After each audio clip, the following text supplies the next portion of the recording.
Speak on this show, 2021, episode 15, Mixed Emotions, Bad Apple, Training for What, and the Mind, Body, and Soul segment.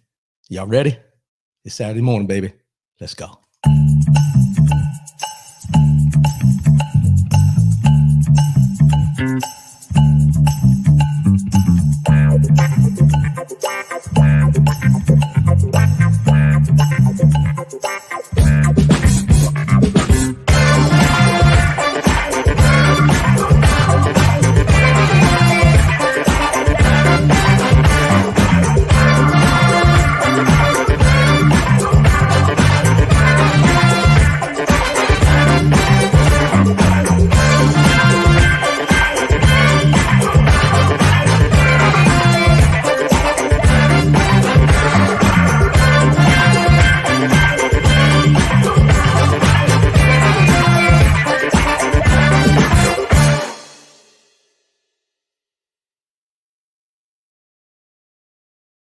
Good morning, good morning, good morning. Welcome to the Speak on the Show. I am your boy, R.W. Coolins. First and foremost, giving honor to the God who allows me to come at you in this manner on a weekly basis. How's everybody doing out there? It's, 10 a.m. Eastern, 7 a.m. Pacific time.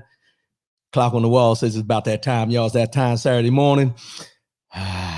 Yes. Good morning, Brenda Gray. Appreciate the support. Good morning. Let's get these formalities out the way and let's get into this thing. rwcoolins.com. That's the website. Go there, get all the information, all the links, everything you need. rwcoolins.com. Merchandise, t-shirts are still out there. So if you want to get a t-shirt for somebody, go out there. You got Speak on the shirts, you got the Coolins shirts. They're there on the website. We're also broadcasting live on Facebook and YouTube this morning. So if you want to comment, click on the comment, post your comment. I'm tongue-tied this morning. What's going on? Hold on, y'all. Let me gather myself for a minute.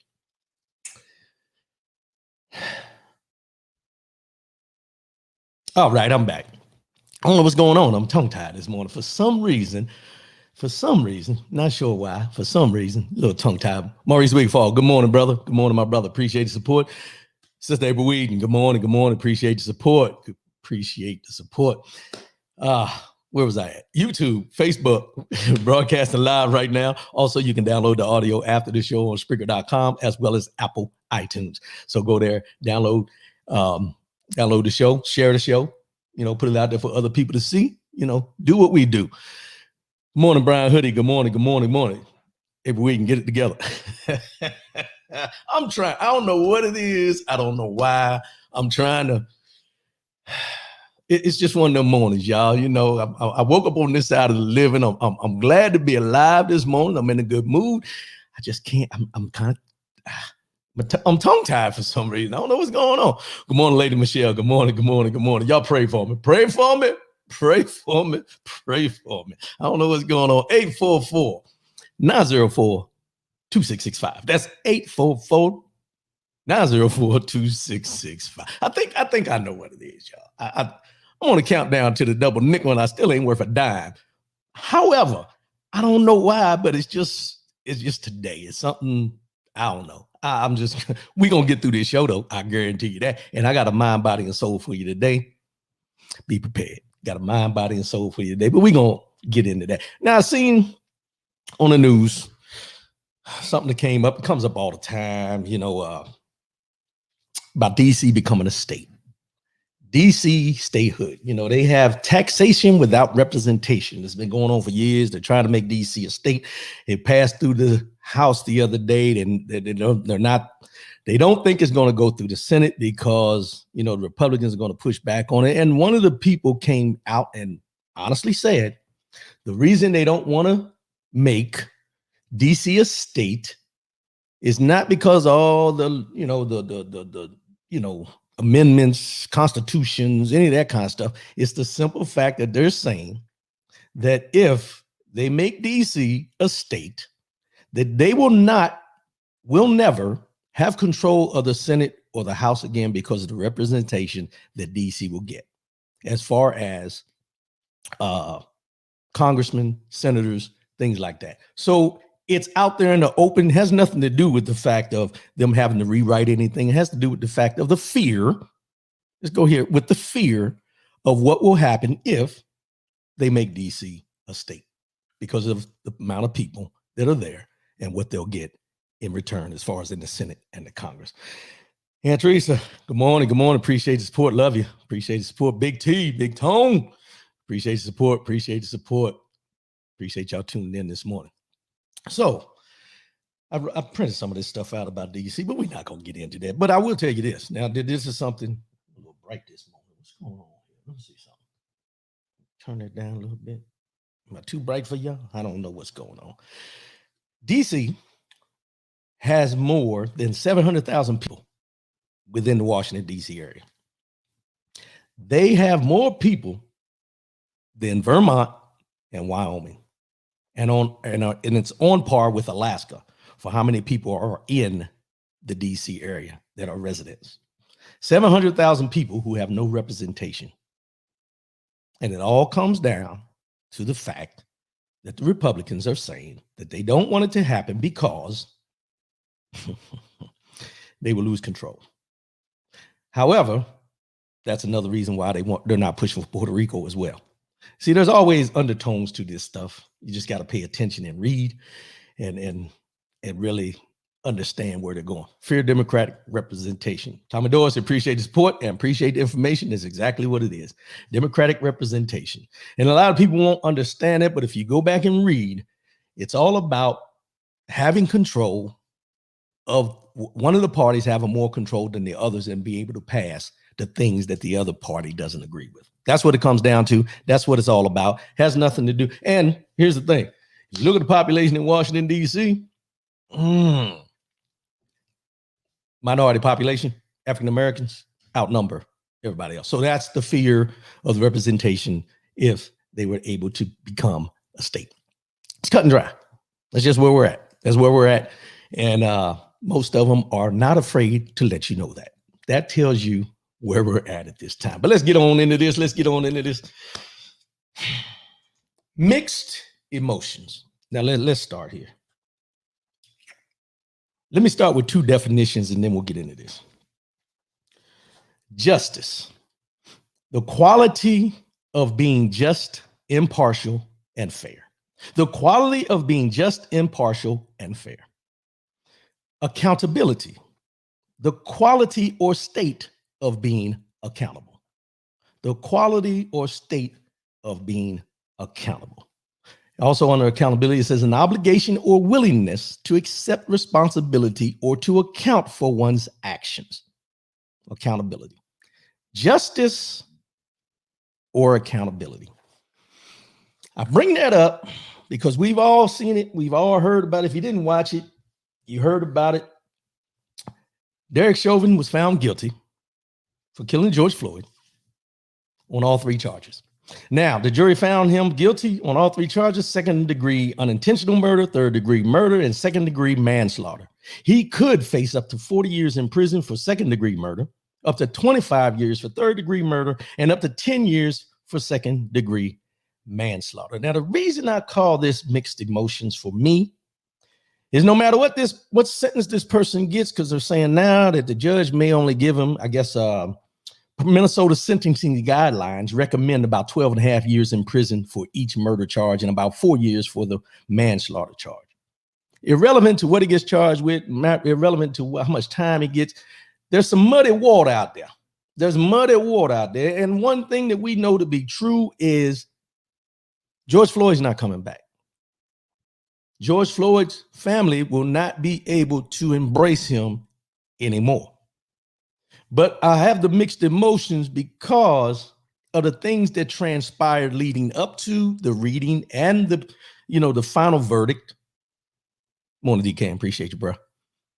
Leading up to the final verdict and everything. And what they did, they took comments from one of our, representatives, Maxine Waters, and they took her comments and they twisted them, they changed them, they did everything they could. And the judge, the defense attorney, let's start here.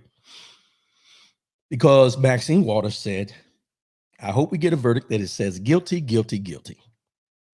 And if we don't, we cannot go away. We got to stay on the street. We get more active. We got to get more confrontational. We've got to make sure that they know that we mean business.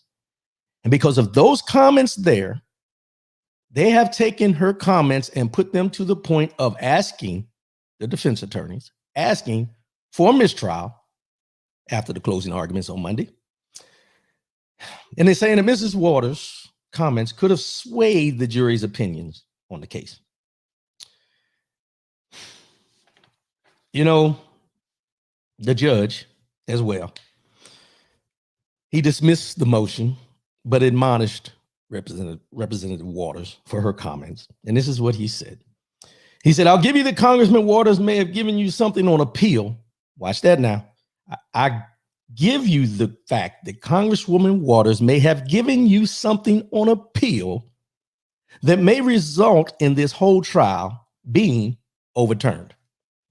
I wish, this is the judge still speaking now, I wish elected officials would stop talking about this case, especially in a manner that is disrespectful to the rule of law and to the judicial branch and our function.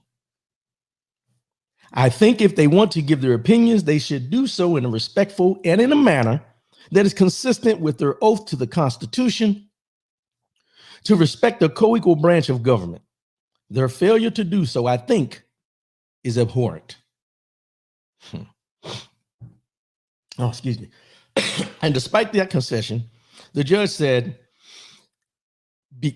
prior for the jurors to have a good night and don't watch the news, said that the jurors would not have been directly exposed to Representative Waters or anyone else's comments during the trial. So he had told them they were sequestered after the closing arguments for that one night, 2 nights rather, 1 night, 2 night, whatever it is. They were sequestered, told not to watch the news or anything like that, so they wouldn't be influenced by what was being said in the news or anything like that. I'm cool with that.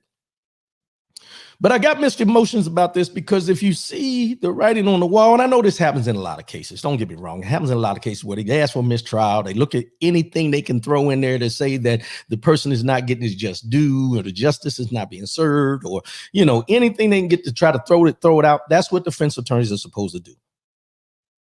But my mixed emotions come in with the fact of not the fact that he was found guilty, not the fact that he may not serve the full amount of time that he's been charged with, because like I said, it's only 12 and a half years for each charge by Minnesota law. We got all that.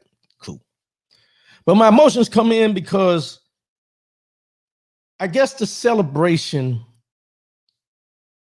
for when the verdict came down by us as a people and other folks, out there, they showed all the people demonstrating and they were out there celebrating because he was found guilty. My emotions kind of got unraveled to a certain extent. And the reason it got unraveled is because we're celebrating the fact that someone went to court and was found guilty for something they did, but the person that they did it to is not going to ever be able to voice their opinion and how they feel about what happened. Right, wrong, or indifferent. Right, wrong, or indifferent. Faye Jackson, you're always emotional. Good morning. I'm going to let that slide this morning. I have to laugh at it, man. But my point is this. If you look through history and you look over these different highlighted trials that happen over time that we watched, everything from Rodney King to O.J. Simpson to any of these big names that we've seen put on trial for charges that we've seen other people commit, or other crimes that we've seen other people commit. And we celebrate the fact that they were not either, that the people that did whatever they did to them were found guilty, or that whatever they were charged with when they went on trial, they were not found guilty. And we celebrate. And I guess my emotion comes in because what are we truly celebrating? Are we celebrating the fact that the system worked for us?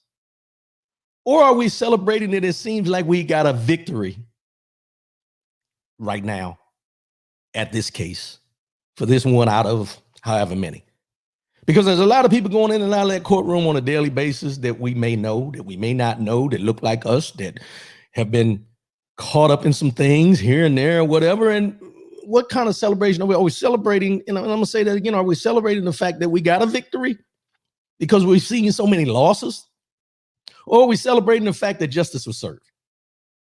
Which one?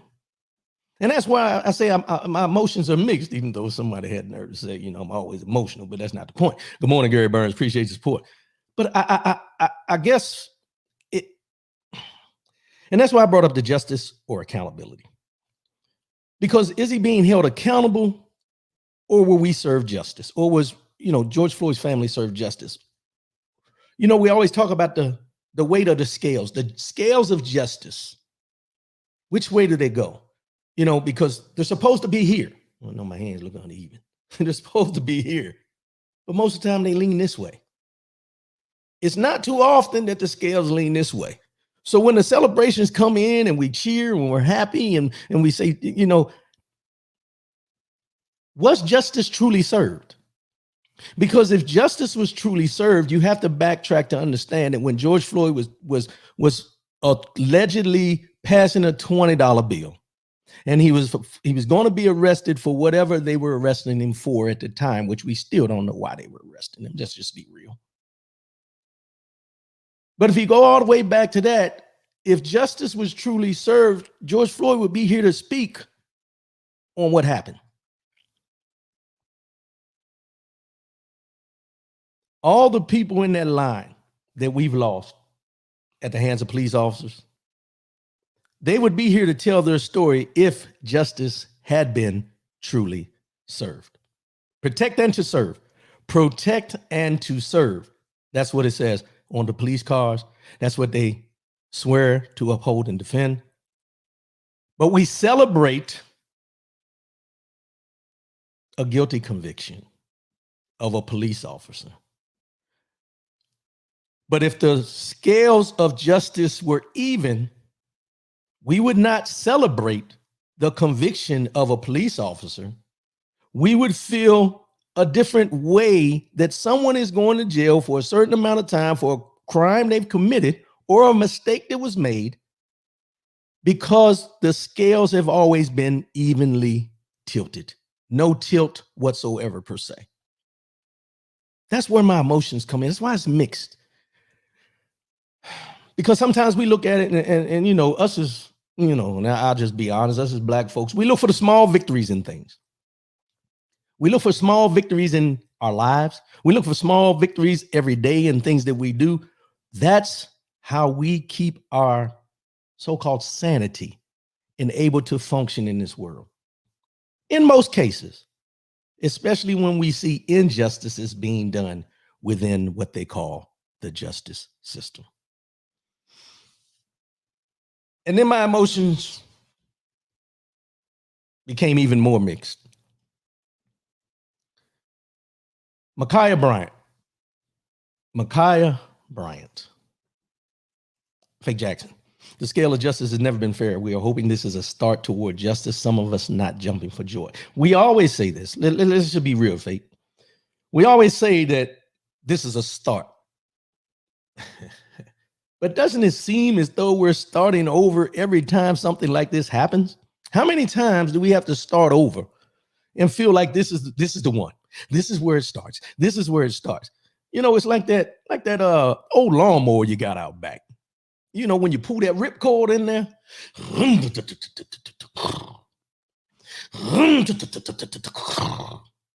it just ain't jumping. It's just not starting. Y'all know the sound. It just don't have that final push to get over the hill to just run consistently. Now I know those, that sound is not the best. Good morning, El Harwell. Good morning. Good morning. But you understand what I'm saying. Gary Burns, we won the battle, not the war on race injustice. Well, let me ask this question. And I appreciate y'all chiming in, because this is why I put this as mixed emotions, because it's something that I think all of us have a different view of. And I'll get back to Ma'Khia Bryant in a minute. But when we say that, Gary Burns, just to say what you said, We won the battle, not the war, on race and justice. But I guess my question would be, how many times do we have to see injustices done to us, about us, towards us, before we get to the point where we say, this just does not work for us? This is something that, unless it's totally overhauled, changed, is it going to change? And then the question is, the people that are involved in the justice system, what are their mindsets? And I'm going to get into some of that in a minute. But what are their mindsets? Because you can't change a system if the people in the system still have the same mindset of how they feel the system should work. Faye Jackson, you're right. Hope and prayer is all we got. Ma'Khia Bryant. Columbus, Ohio police officer fatally shot a teen girl Tuesday afternoon while responding to a call about someone armed with a knife. 16-year-old Ma'Khia Bryant. And they made it a point to let you know that she was in the foster care system. What part that played in it, I don't know. But they made it a point to let you know she was a foster child in the foster care system.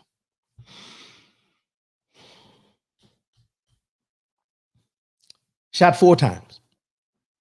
Shot 4 times. Center mass. Center mass means this area all right here. That's center mass.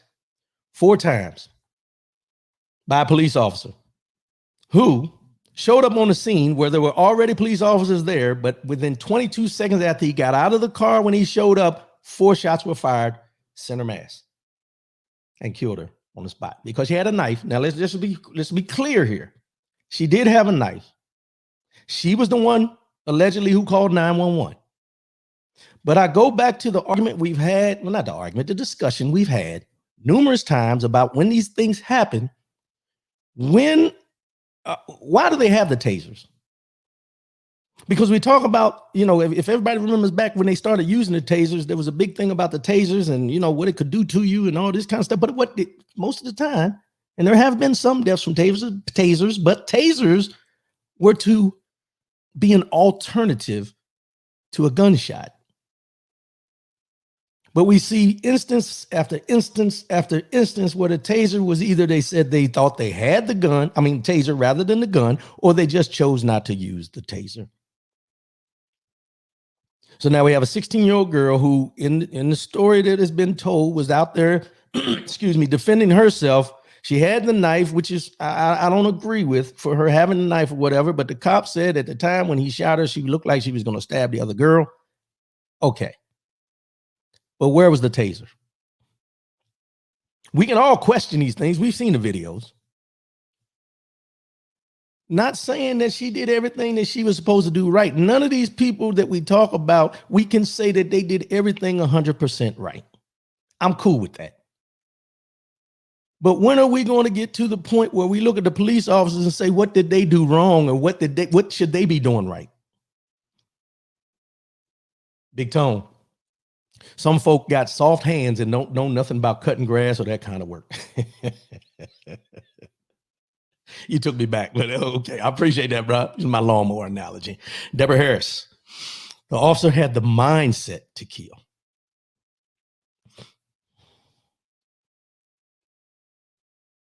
And that's what it seems like. That's the vision we see. That's what the body cameras say. And here's the other part. The body cameras were supposed to be part of the protection for the people, to be able to record how these police interactions happen so then they can hold police, here we go, accountable when they're not doing what they're supposed to do by what their instructions are and what they've been trained to do. But what we've seen is the body cam footage. They always tell you, don't believe everything you see on this camera now. Don't believe everything you see on this camera. Because the body cam footage, even though you see it, you got to know everything that happened before they showed up. And then you got to know what happened after the fact, because a lot of times they cut it off. They don't show you everything. But here's the other part. Most of the time, these police officers get together after an incident like this, and they always say, turn off your cameras, turn everybody's cameras off. Why should they even have the ability to turn the cameras off that are on them? Why? See, you put the cameras out there, but you also give them the ability to use them when they want to use them.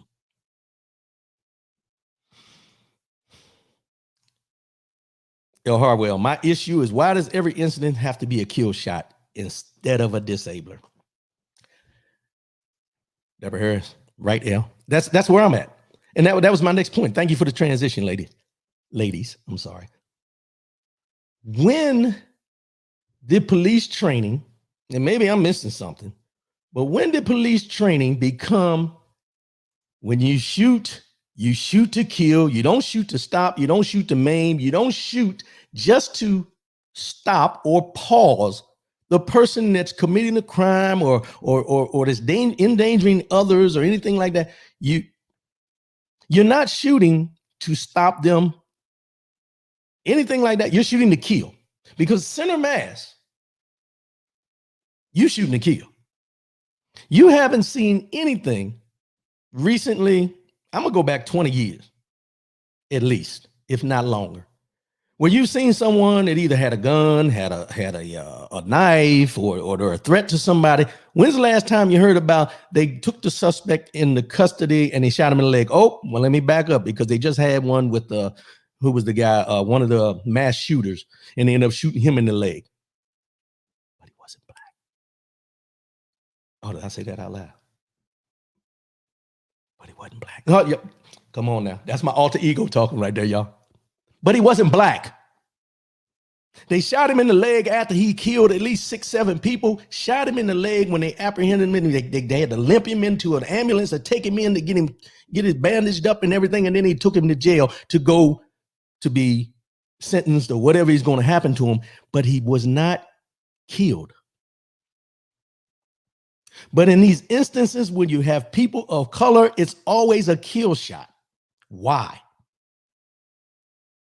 Because I seen this yesterday, and it leads into what we're talking about. If everybody remembers back during Rodney King, there was a big thing that came out where they did an investigation on LAPD, what was going on with them, how they were dealing with cases, and there was a term used in the LAPD called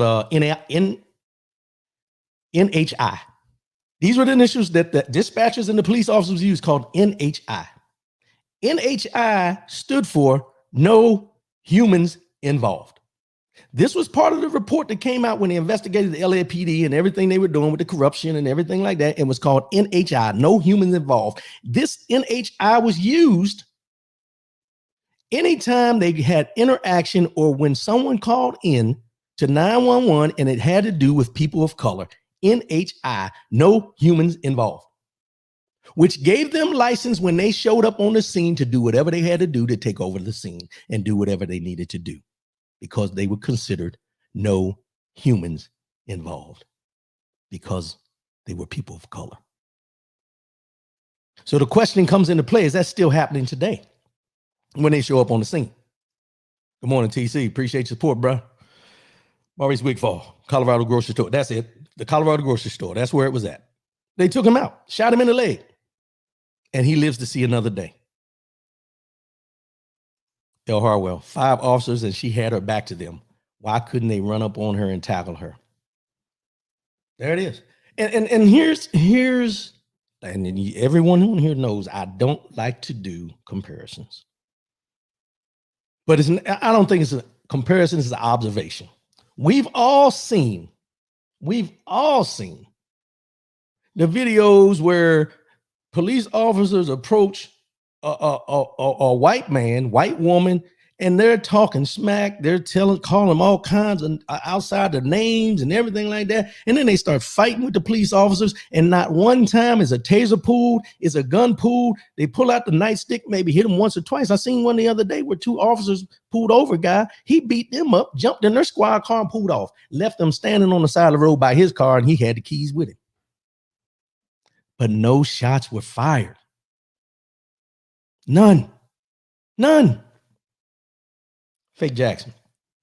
If you go to the range, you don't train to shoot legs or arms. The target is the head and chest.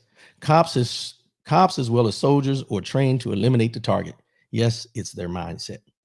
There it is. So I asked the question again, like they always bring up. They only bring it up when it's, civilian in the civilian sector. But it could go into police. Do we have a gun problem, or we do have a people with guns problem? Which one is it? Which one is it? Because we only talk about the guns when it's civilians out here doing what they're doing. You never hear it when it comes to police officers because, they're sworn to protect and serve. Now, I'll say this. I don't have nothing against police officers. Let's just be real. But damn it, some of them, and I got some couple stories I need to get into here shortly. Two standards, Maurice Wigfall, two standards. It is two standards. But Ma'Khia Bryant, that was one. Now, these all happened right after the verdict came down. Right after the verdict came down. Ma'Khia Bryant shot 4 times, sent a mass by a police officer. 22 seconds after he arrived on the scene when there were already police officers on the scene. Just saying. Now, Spotsylvania County, Virginia. 32-year-old Isaiah Brown is in critical condition. He called 911 around 3 a.m. Wednesday morning, reporting a domestic dispute with his brother. 30 seconds after the deputy arrives, you hear 7 shots fired. 7 shots. 7 shots. Officer calls for backup, renders medical aid to Mr. Brown. Isaiah Brown's family says he has 10 gunshot wounds. 10. He's in critical condition. The sheriff's office says he was not shot that many times. So if he wasn't shot 10 times by the police officer, who shot him? Who else shot him? Are we at the OK Corral or something? But the story that jumped out of me about this with Mr. Brown is at 2:30 in the morning, he had broke down or ran out of gas or something. And this same police officer that shot him when he responded back to the domestic dispute is the same person that gave him a ride from the gas station to his home. And then when the same police officer got called about a domestic disturbance back at this address, he responded and he shot the same person that he just gave a ride to 7 to 10 times. Let's just go there. The family, they say they heard 7 shots. They say he was shot 10 times. But irrelevant to the fact, the same officer that felt safe enough to give him a ride home is the same officer that shot him 7 to 10 times because of domestic disturbance, and he did not have a weapon on him, is what they're saying.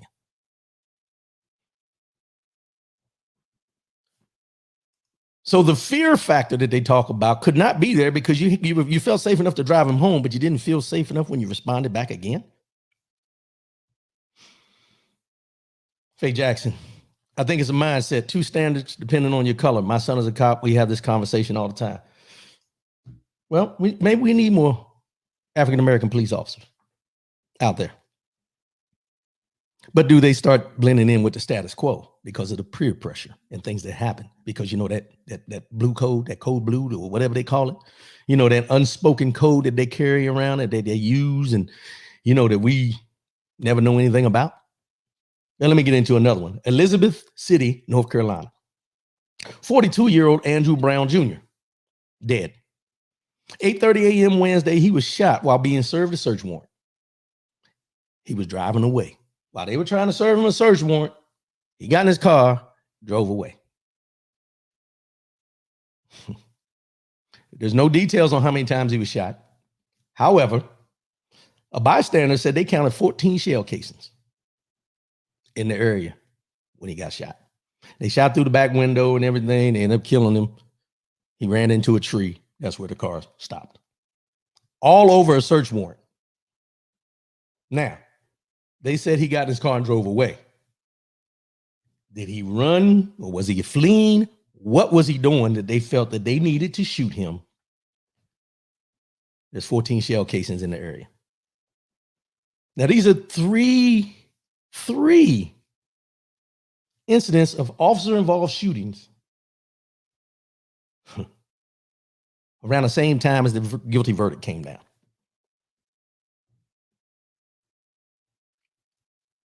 And we're still trying to figure out about the policing, the injustices, and what we can do better, because we always hear this, if they would only comply. If they would only comply.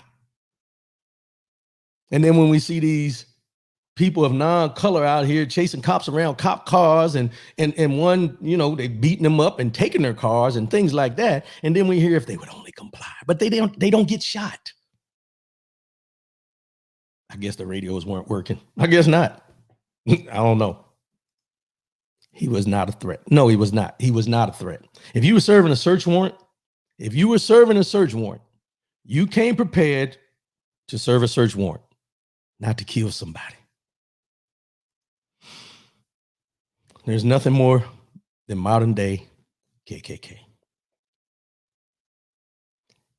I got something I'm going to bring up here shortly. It's really going to open y'all's eyes to some things, but let's keep on with this. Bruh, I still can't get over last week training requirements of officers in comparison to barbers. I had a discussion about that the other day. Someone brought it to my attention. They went back and listened to the show.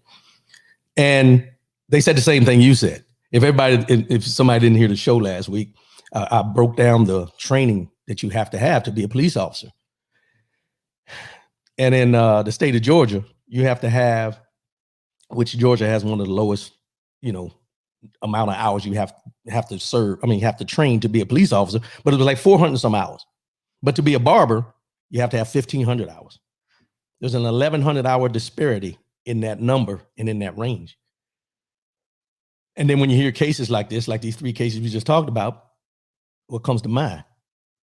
I would rather a barber mess up my line, mess me up, take a little bit too high on the fade or something like that. But I know I'm going to live to see another day and my hair's going to grow back. But he had to have 15 hours to mess up my hair. A police officer only has to have 400 hours to take my life. And we're okay with that. And when I say that facetiously, that we're okay with that. That's the requirement. Men lie, women lie, numbers don't. Men lie, women lie, numbers don't. You can say children, but children tell the truth from the mouth of babes. Bad apple. Let's transition. Bad apple. There's a Virginia officer that has been involved in more than 900 cases that has resulted in 400 convictions, including 7 felonies. Prosecutors in Fairfax County said Friday they want to throw out the convictions, including one involving Elon Wilson, an ex-DC firefighter who's been in prison for more than 2 years. Let me repeat that again. An ex-DC firefighter who's been in prison for more than 2 years because ex-cop Jonathan Freitag allegedly made up reasons to stop Black people with potentially racially biased motive and racially biased impact. Let me read that again because I want y'all to hear the words that they used to show that this was a corrupt cop. Let's just be honest. He was charged. He found made up reasons to stop Black people with, ready, here we go, potentially racially biased motive and racially biased impact. He's a corrupt police officer. Let's just cut through the chase. 900 cases that resulted in 400 convictions, including 7 felonies. Now, when I tell you how long this person was on the police force, you can't just be mad at this police officer because everybody from him all the way to the top should be held accountable for the stuff he was doing. He's a 25-year-old officer who resigned last year after working for Fairfax County for more than 3 years. So in over 3 years, a little bit over 3 years, this officer was involved in more than 900 cases that resulted in 400 convictions and 7 felonies in almost a little over 3 years. And no one raised a flag to say, wait a minute, how's he arresting all these people? What is he doing that I'm not doing as a fellow officer? How's he catching all these people committing crimes when I go out on a daily basis? I may not arrest anybody. 900 cases, 400 convictions, and no one's asking questions.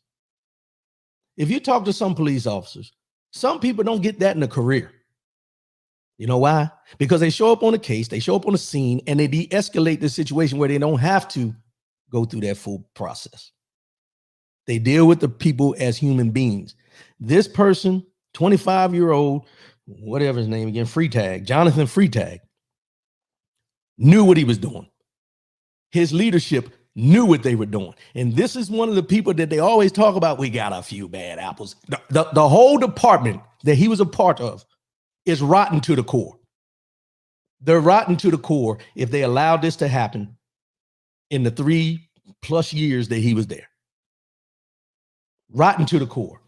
And we can talk about Fairfax County, Virginia. That's a whole nother story. Deborah Harris, people moving out, people moving in. Why? Because of the color of your skin. Run, run, run, because you sure can't hide. Ball of confusion. That's the Temptations, right? Is that the Temptations? Or 4 times. I think it's Temptations. Appreciate that, Deborah Harris. But that's where we're at, y'all. When the police always talk about we got some bad apples, you know who the bad apples are. So why do you still have them on the payroll? 900 cases in just a little over 3 years. And here's the other part. Well, he's also been accused of planting drugs on innocent people and stealing cocaine and weed from evidence rooms, as well as falsifying police records. Freitag has been under investigation by the FBI and Fairfax County since May of 2020, according to the Washington Post.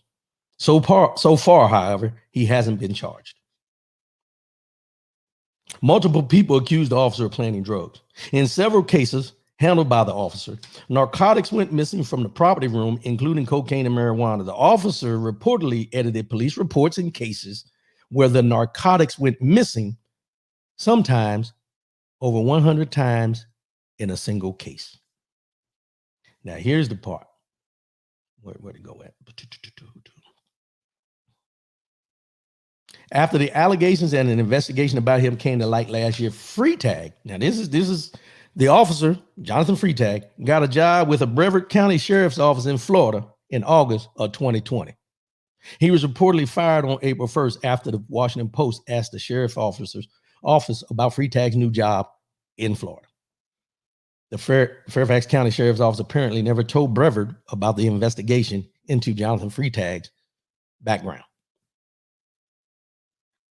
although it had been public information for months. Fire the whole damn department. Clear them all out because they all knew. What's his name again? Jonathan Freitag, Freitag. Jonathan Freitag, Freitag. Appreciate you. Bad apple or rotten to the core? Y'all tell me. Bad apple or rotten to the core? Because I'm a true believer. If I get a bag of apples and one is rotten, I'm thinking the whole batch in that bag is rotten.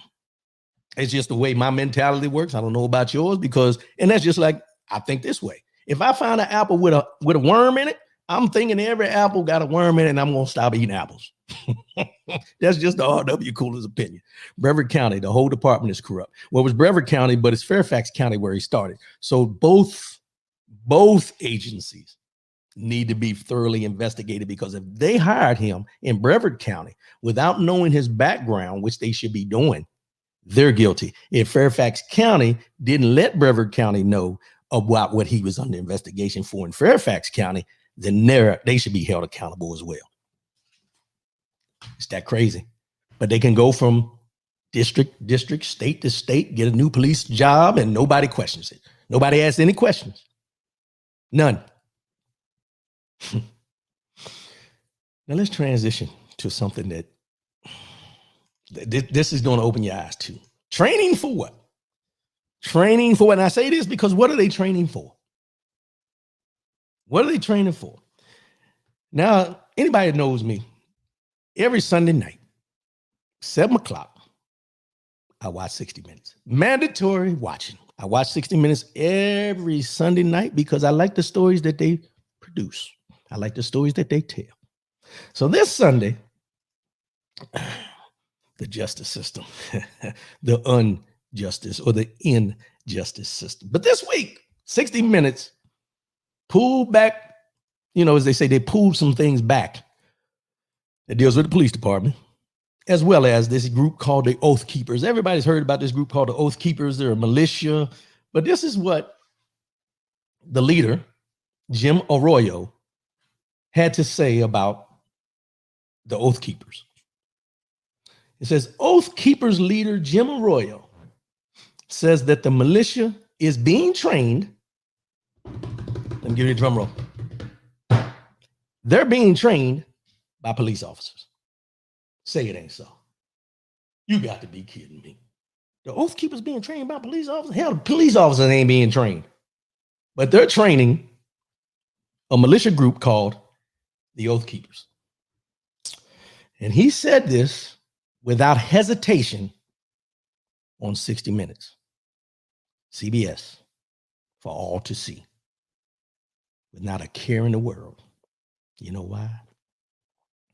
Because when you say Oath Keepers, you don't think KKK if you just continue to say Oath Keepers. But they're being trained by the people that are told to protect and to serve. Now, let me get into some of the things he said.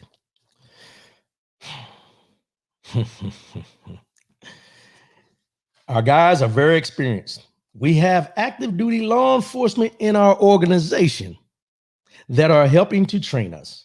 We can blend in with our law enforcement. In fact, in a lot of cases, our training is much more advanced because of our military backgrounds.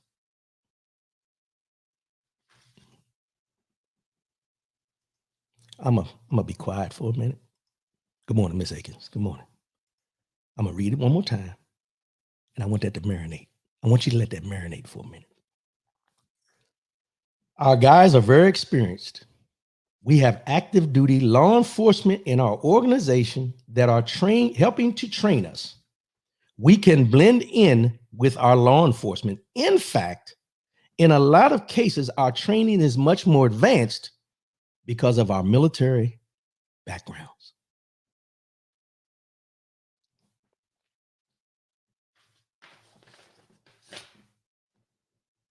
Now,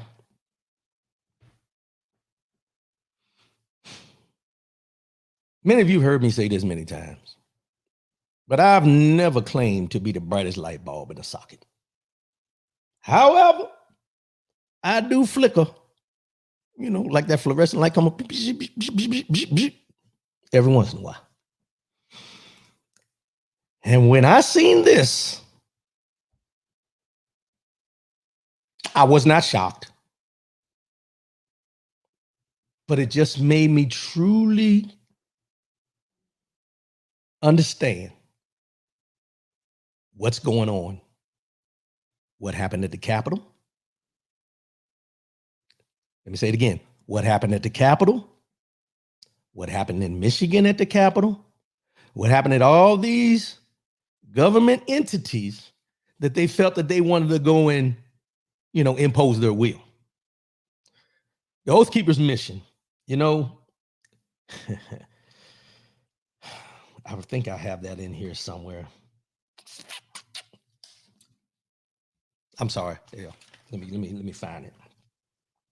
Because Stuart Rhodes is who founded the Oath Keepers in March of 2009. And one of the first things they did, I don't think if everybody remembers, but back in 2014, Cliven Bundy, this was out here in Nevada at the line. He's a rancher, and he's having his cows and his livestock grazing on public land. Bureau of Land Management land, government land, and he's supposed to pay a certain amount. He said he wasn't going to pay because it wasn't the government's land, it was his land, and they had a standoff. And I'm going to say this, no shots fired, but they had a standoff for like 3 weeks where they were on one side and law enforcement was on the other side. And they just stood there, and they stood there for 3 weeks because he said he wasn't going to pay and he was on government land. Nothing ever happened. In that case.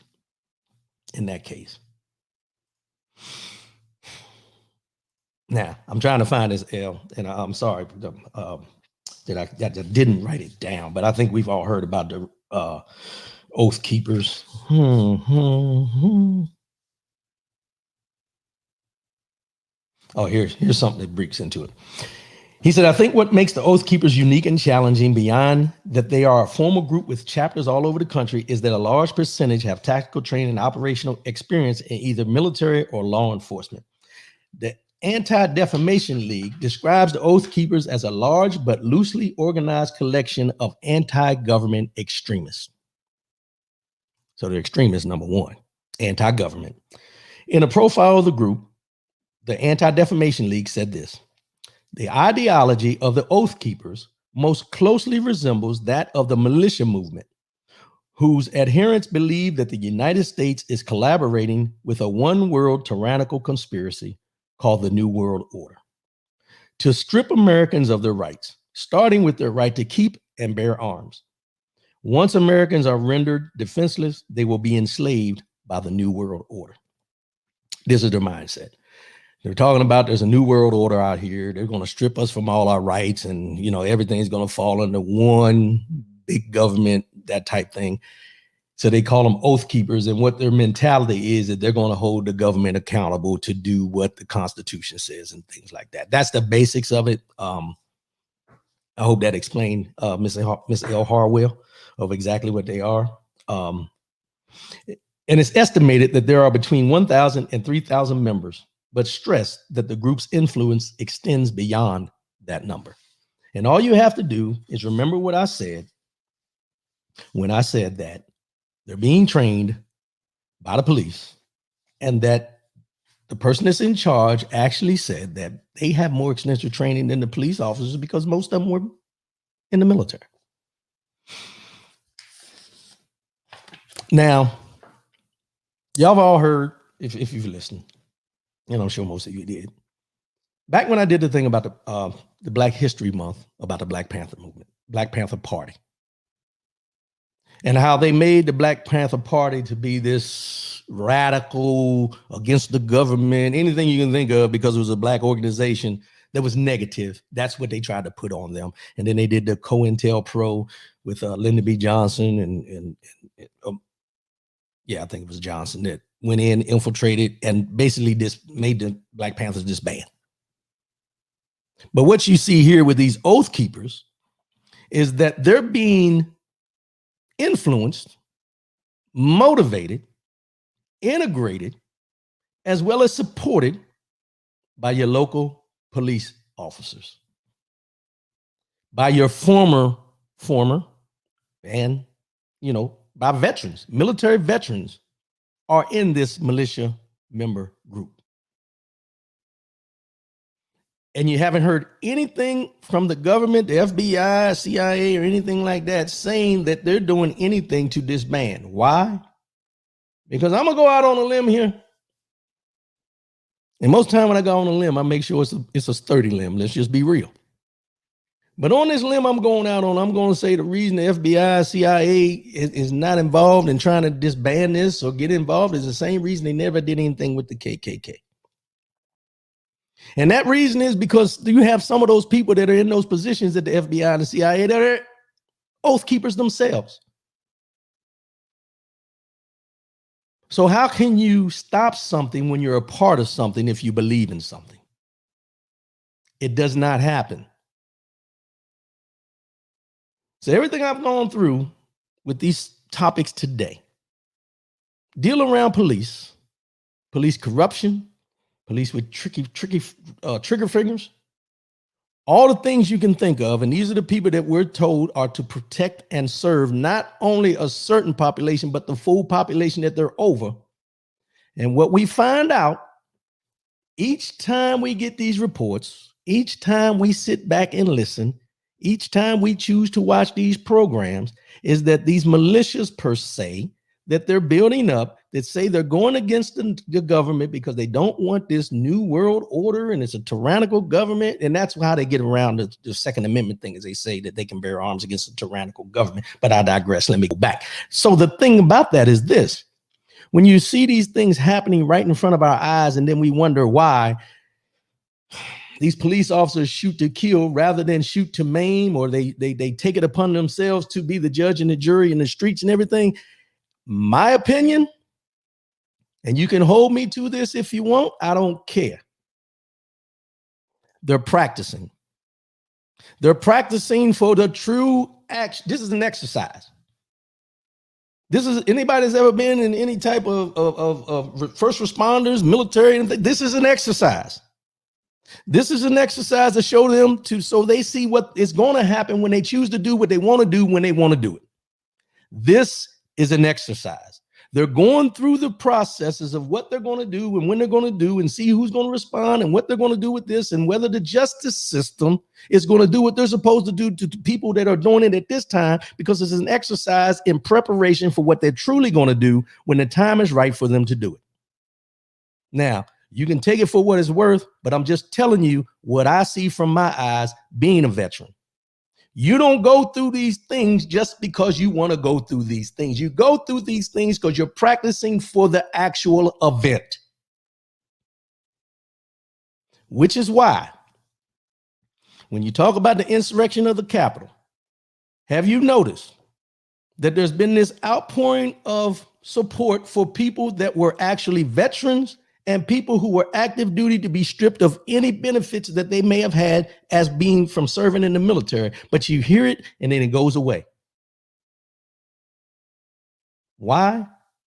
Because if they strip those people that were at that Capitol doing what they know they shouldn't have been doing, you're going to have a lot of people that will not get benefits from the military, even though they served. But while they were serving, they raised their hand and say they would protect and serve the Constitution of the United States. But at the time that they decided to go there to the Capitol, they didn't care about defending the Constitution of the United States. All they cared about was putting the person back in office that they felt strongly was cheated out of a victory. Because why? Black folks showed up at the polls and made it a point to understand that our voices were going to be heard, and we wanted to make change in this country, and we were starting at the top. But at the end of the day, what we have to be cognizant of is that these things going on around us aren't by chance. These things are happening too often. They're happening too often to the same people, and they're happening too often by the same people over and over and over again, which is why, if you go back in history, and we talked about it not too long ago, that's why qualified immunity was first put into place and why police officers are mad now that New York got rid of it. Because you can't hold people accountable if the record shows that there's no accountability to be held to. So you're taking away their right to kill you or kill someone if that's what they choose to do. I don't say this to spark fear. I say this so you're truly aware. Don't be consumed, but be aware. These things aren't happening by chance. When you find out that you have military members in this militia who say that they have better training than the police officers that they're getting trained from in this militia, you better be aware. And you better start looking at the people that you call friends who may be involved in these things. This is an exercise. This is practice. The Capitol insurrection was a practice run to see what they were able to do. You don't go in all willy-nilly. You practice. You practice what you're going to do in preparation for the actual. That's where we're at. Some people will agree, some people won't. Some people say, boy, you went off the deep end. Well, you know what? I know what I see. I know what I read. And the writing's on the wall. If you really want to know, talk to a person that served overseas and ask them about the preparation that we do on a consistent basis in places like Korea or Italy or Germany and those places where we're preparing per se for war. But why are you preparing for war unless you know there could be a war? Why are you preparing and training as police officers and military people if something that you're going to do is not going to require the skills of a police officer or a military person?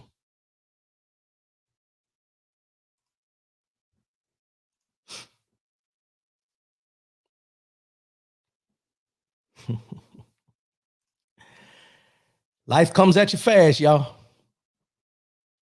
But don't be walking around here with blinders on either. And don't let the media tell you that what you're seeing with your own eyes and what you're reading with your own eyes and you for your understanding is not true. Just gonna leave it at that. Mind, body, and soul. Mind, body, and soul. This is the year 2021, making ourselves better, taking care of one another, and taking it one day at a time. And with everything I've said today, I'm going to transition to something that we can all understand, we can all correlate to, we can all relate to.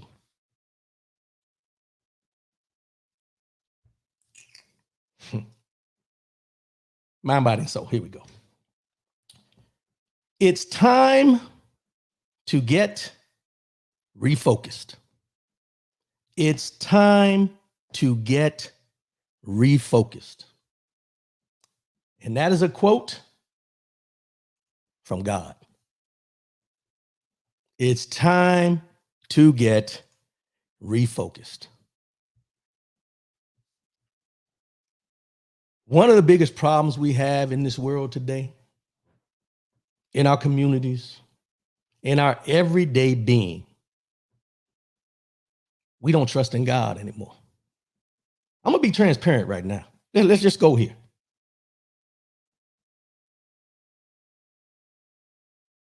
We always talk and we speak to other folks about understanding and believing in the faith of God, that God will be in control, that God will take care of us no matter what.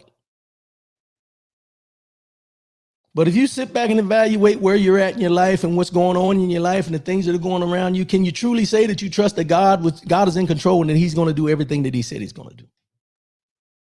Be honest with yourself. This ain't about me. This is about you right now. Be honest with yourself. Ask yourself, do you believe? Do you truly believe that with everything and all the turmoil going around you, that you truly have faith in God?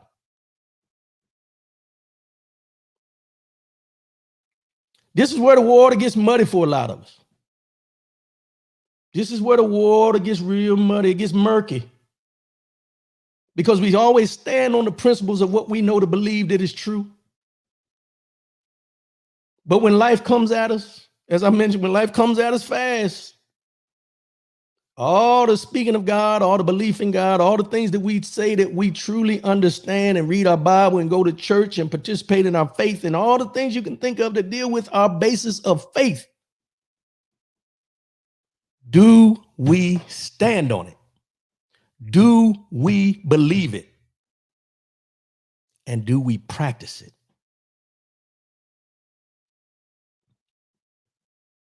I'm not going to lie to you.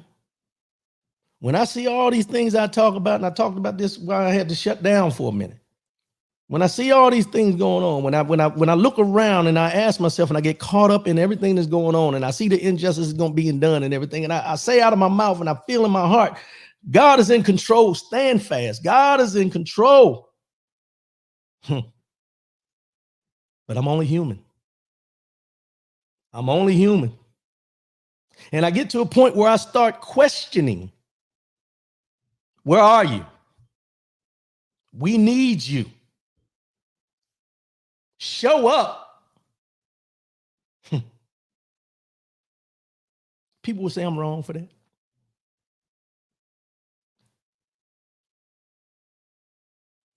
Has my faith wavered? Oh, yeah. Oh, yeah. When you see all these things going around you in this world, your faith will waver. But have you lost it? Have you lost your faith? What are you holding on to? What are you believing in? What do you stand on? See, this is where the water gets muddy for some of us.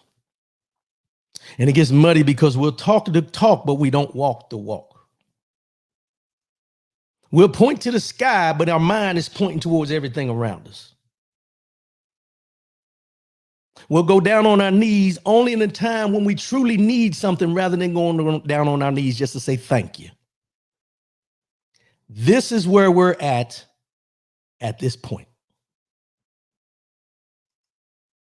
We get caught up in the worldly events going around us. But if somebody says, hey, how you doing? And most time you hear people say, I'm blessed and highly favored. Are you? Or is that just cliche? Is that something to say? Because as I went back and as I mentioned before about the mixed emotions about everything that's going on this week with the killings and all these type things going on, I see these things and I get caught up in the worldly events and I tend to go more towards that than I do towards him. So I have to refocus and I have to regenerate and I have to get back to a point where I understand that if I'm going to talk the talk, I got to walk the walk, and I got to be truly in the understanding and in the midst to know that if God is in control and I continue to say that God's in control, then I need to look at it and let it go and let God know that I trust that he will make it happen when it's supposed to happen. Not on my time, not on your time, not on anybody's time, but on his time. Because what we know to be true is we get so caught up and we want everything instantaneous. But what we truly have to understand is the fact that if God has not stepped in yet, he's got a plan. We may not understand the plan, but he's got a plan. And we get so caught up that we think our plan is better than God's plan at a certain time. All these things going on around us, I'm not saying they're of God. Don't get me wrong. That's the devil at work. But we have to stay cognizant. We have to stay grounded. We have to stand firm and understand that this too shall pass. I'm not telling you to be blind to what's going on. You need to be aware. But don't get consumed in the earthly things more than you get consumed in the God and what he can do and what he will do. Your faith, your prayer, your understanding of how far he's brought you and how far he will continue to take you should be all you truly need to truly understand that he did not bring you this far to only come this far. At the end of the day, be aware of everything that's going around. Be aware of the wolf in sheep's clothing, as they say. But don't take your eye off God. Keep your eye on God. Keep your heart based in your faith. And don't let anybody take you out of character because of what their injustices towards you or others may be. Because what we know to be true, God will take care of those in his time, not our time. Stay grounded, stay faithful, stay focused. It's time to get refocused. That's not from me. That's from God. Refocus. We 4 months into 2021 and we've seen all kind of craziness going on. Refocus. Refocus. That's where we're at. Let's wrap this thing up for the day. I appreciate everybody tuning in. It's hard. It's hard for us to continue to see our people. And when I say our people, I'm just talking about people as a whole. I'm not going to separate the black, the white, or what. It's hard when we see people being senselessly killed in the streets by anybody, whether it's a police officer or just a normal everyday person. These things are happening around us on a daily basis. But our concentration seems to gravitate to the people that look like us because we understand the experiences that they may have been going through or they may have had just because of who they are. But I go back again. Refocus. Refocus on what's important. Refocus on God. You know, there's a song by the Williams brothers. It's called Prayer Makes a Difference. And in there's a part that says, if you go down on your knees and tell God about it, he'll fix it for you. He'll work it out. Oh, yes, he can. Oh, prayer. Prayer made a difference in my life. Hold on to that. This weekend, when you go down on your knees, don't just pray for the simple things. And when I say simple things, I don't mean that derogatory. I'm saying the simple things that we normally ask God to bless us with. When you go down on your knees this weekend, as you often do, which I know y'all do, pray to God to give you a better focus of what's going on in your life, what's going on around you, and ask him to bless all the things that are happening in this world, not only for yourself, but for the generations coming after us, and even those who have hatred in their heart. That's where I think the biggest disconnect is. We're not praying for those who truly need blessings. We're not praying for those with the hardened hearts. We're overlooking them. And we need to get back to praying for our loved ones as well as our enemies. Our loved ones as well as our enemies. We've gotten too hard, y'all. We've gotten too hard. We've lost focus. And I'm just going to be honest. We forgot about God.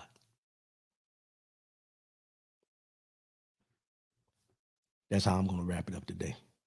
As I always say before I sign off, love yourself, love one another, keep your head up, and most definitely, keep your faith in God. I'll see y'all next week. I appreciate y'all. I love y'all. And continue to do what you do when you go down on your knees. Ask God for forgiveness and ask him to forgive those who have the hardened heart. I love y'all. I'll see y'all next week. I'm out. Peace.